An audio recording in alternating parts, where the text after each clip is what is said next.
The echoes of teenage laughter filled Central High School's gymnasium on what seemed like an ordinary day in 1996. Robbie Weirdick, an overweight teenager with a heart full of joy and a love for En Vogue, was enjoying his private moment in the shower, dancing and singing without a care in the world. His innocent happiness was about to be shattered in the cruelest way possible. A group of merciless bullies, led by Trevor, had been waiting for the perfect moment to execute their brutal prank. They dragged Robbie, naked and terrified, from the shower and threw him onto the gymnasium floor during a packed school assembly. The laughter was deafening, the humiliation complete. But in that moment of absolute vulnerability, one person acted differently. Calvin Joyner, the school's golden boy, star athlete, student body president, and voted most likely to succeed, saw past the cruel joke. While others pointed and laughed, Calvin removed his prized Letterman jacket and covered Robbie's exposed body. This single act of kindness would forge a connection that would change both their lives forever. 2 decades passed, and life had taken unexpected turns.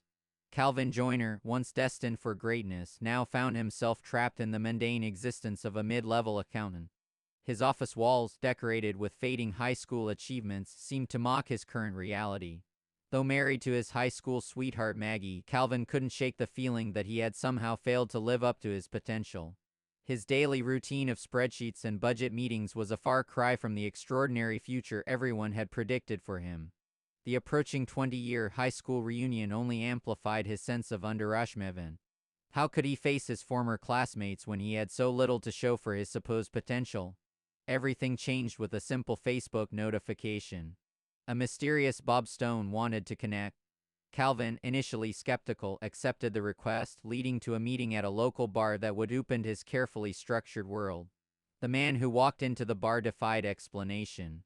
Where Calvin expected to find a stranger, he found a transformed version of Robbie Weirdick.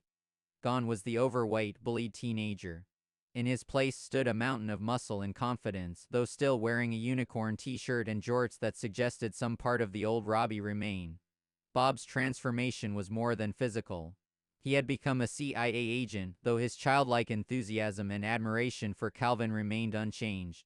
The moment from 20 years ago, when Calvin offered his jacket, had become a cornerstone of Bob's identity, a catalyst for his remarkable transformation. What started as a simple drink between old classmates quickly evolved into something far more complex. Bob's request seemed innocent enough. He needed help with some international financial transactions. For an accountant like Calvin, it should have been straightforward. However, the arrival of CIA agent Pamela Harris shattered any illusion of simplicity. Harris painted a different picture of Bob Stone, a rogue agent who had allegedly killed his partner and stolen satellite encryption codes. Her evidence was compelling, her warnings dire. Calvin found himself caught in a web of international espionage, questioning everything about his newfound friend. The next 48 hours became a blur of action and confusion. Bob's combat skills were extraordinary, almost superhuman. During a shootout in a parking garage, he moved with lethal grace, protecting Calvin while neutralizing threats with precision. Calvin, whose most dangerous previous encounter had been with an aggressive Excel spreadsheet, found himself dodging bullets and jumping from buildings. Their escape through the city became legendary among local law enforcement. Bob drove like a man possessed, yet with calculated precision. Calvin screamed from the passenger seat as their car performed maneuvers that seemed to defy physics. All the while, Bob maintained his cheerful demeanor, mixing deadly efficiency with random observations about Calvin's high school glory days. Calvin's world became a spinning compass of trust and doubt. Every piece of evidence Agent Harris presented seemed to condemn Bob. He consistently protected Calvin, showed genuine concern for civilian safety, and maintained an unwavering friendship. His explanation for everything was simple: he was being framed by someone known as the Black Badger. The climax unfolded at the very place where their story began, Central High School.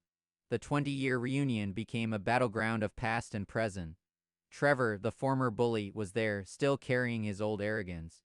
But this time, he faced a very different Robbie Weirdick. The truth about the Black Badger emerged in a series of explosive revelations.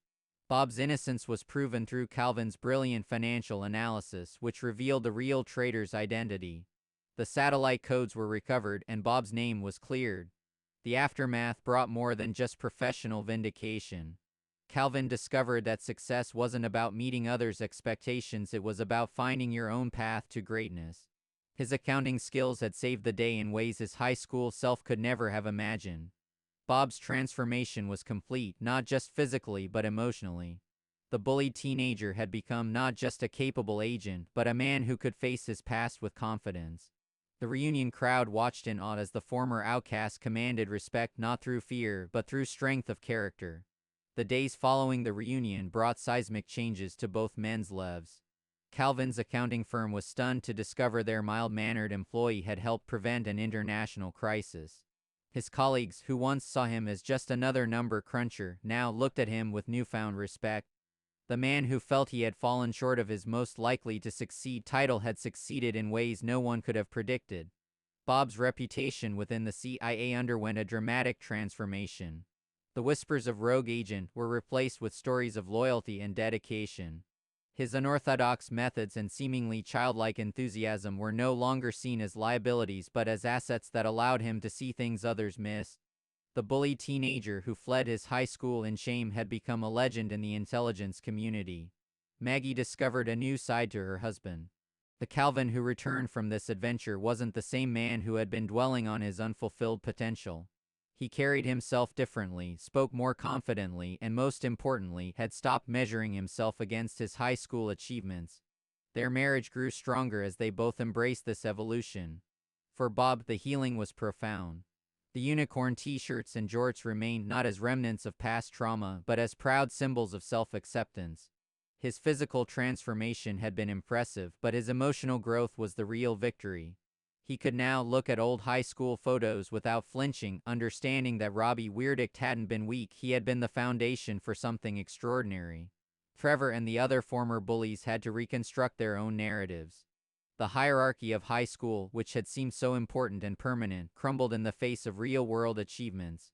They watched as their former victim and his unlikely friend became local heroes, forcing them to confront their own past actions. Agent Harris joined them, bringing news of their next potential mission.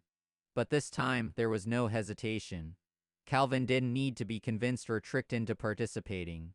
He had found his calling, not as the high school golden boy, but as something far more valuable, a true friend and an unexpected hero.